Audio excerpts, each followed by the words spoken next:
Conexão Ciência. Francisco mora na periferia de uma pequena cidade com o cãozinho Bisteca. Perto da casa dele, existe um terreno baldio onde as pessoas da vizinhança depositam utensílios usados e lixo. Esse terreno fica bem perto de onde Francisco dorme. Todas as noites, por causa do clima úmido e quente, ele e Bisteca adormecem deixando a janela do quarto aberta.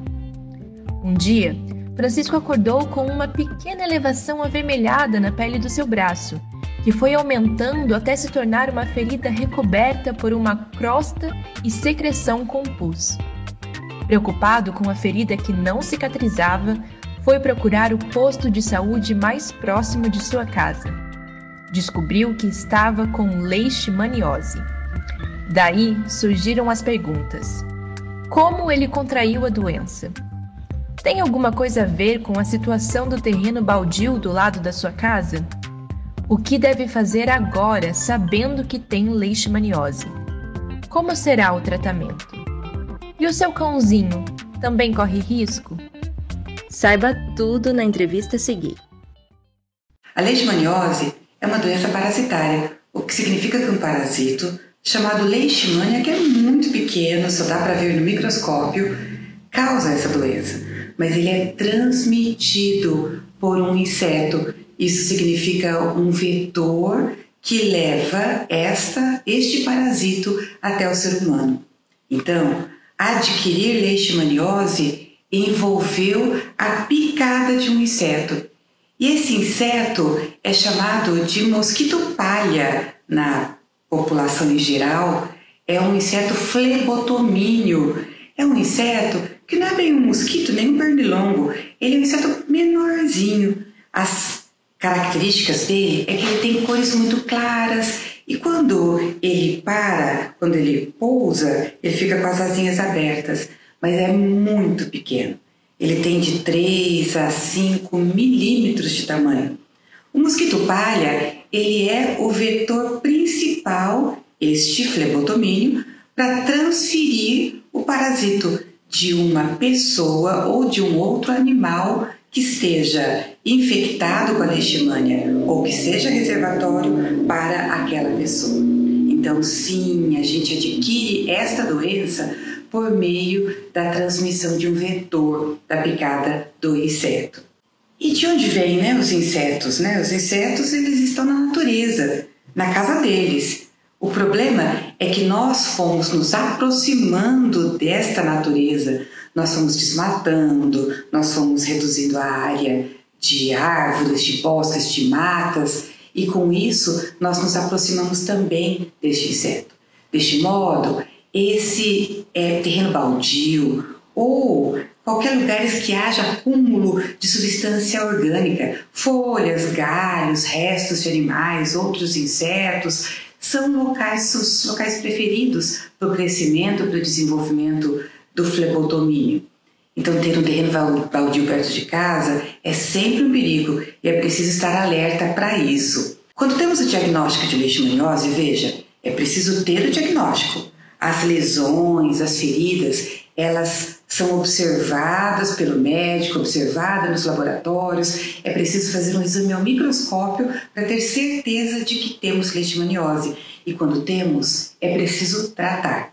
O Sistema Único de Saúde do Brasil, o SUS, ele está preparado para o tratamento. O tratamento é gratuito, envolve medicamentos muitas vezes por longo prazo, mas isso tudo é preciso de acompanhamento diretamente na unidade básica de saúde. Então, se você sabe que você tem leishmaniose, é preciso tratar, acompanhar e não desistir do tratamento, até ter a alta, até ter a solução desse problema.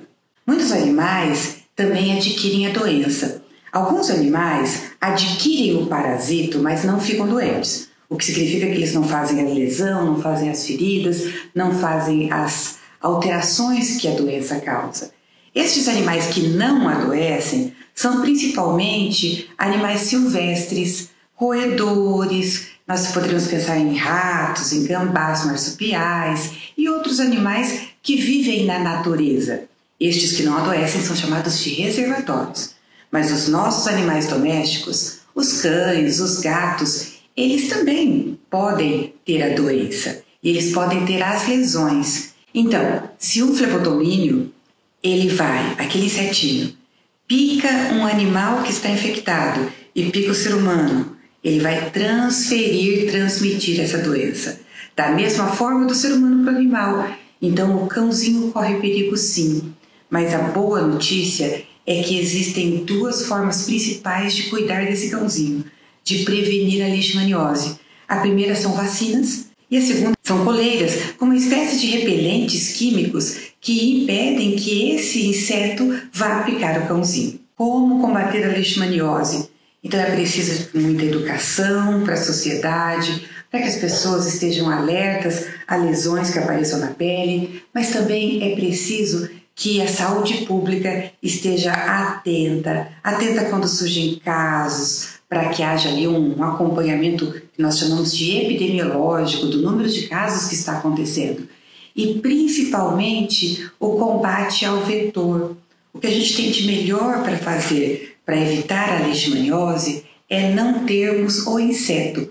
E não termos o inseto implica em termos ambientes reservados para eles, preservarmos a natureza, mas na área urbana termos também áreas limpas, áreas sem acúmulos de resíduos e assim por diante. Estes insetos têm uma característica interessante. Eles principalmente picam o ser humano no entardecer, na penumbra, quando está de tardezinha para o começo da noite. Então nós também precisamos usar repelentes, principalmente se formos caminhar ao redor de matas, ao redor ali de bosques, para que a gente esteja protegido contra o vetor. Se não há o inseto, ou se não estamos em contato com o inseto, nós não teremos a possibilidade da transmissão do parasito, que é a leishmania. Conexão Ciência.